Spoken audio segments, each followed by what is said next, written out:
السيد علاء مبارك ابن الرئيس الأسبق الراحل حسني مبارك انتقد بطريقة غير مباشرة الفنان محمد رمضان إنه عن طريقة اللبس.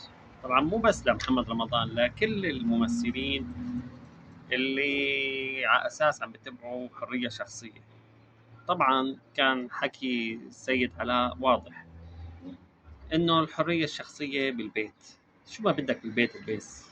أما أنت كفنان أو كإنسان مشهور أنت شخصية عامة، في إلك محبين وفي إلك متابعين بيقلدوك، فأنت قاعد عم بتخلي هاي الفئة اللي عم بتقلدك واللي بتحبك كمان تصير يعني مسخرة. يعني ما راح نحكي غير مسخرة. هاي مو حرية شخصية، هاي قرف بالذوق العام أصلا. أنا بحترم رأي السيد علاء مبارك، وأنا بتمنى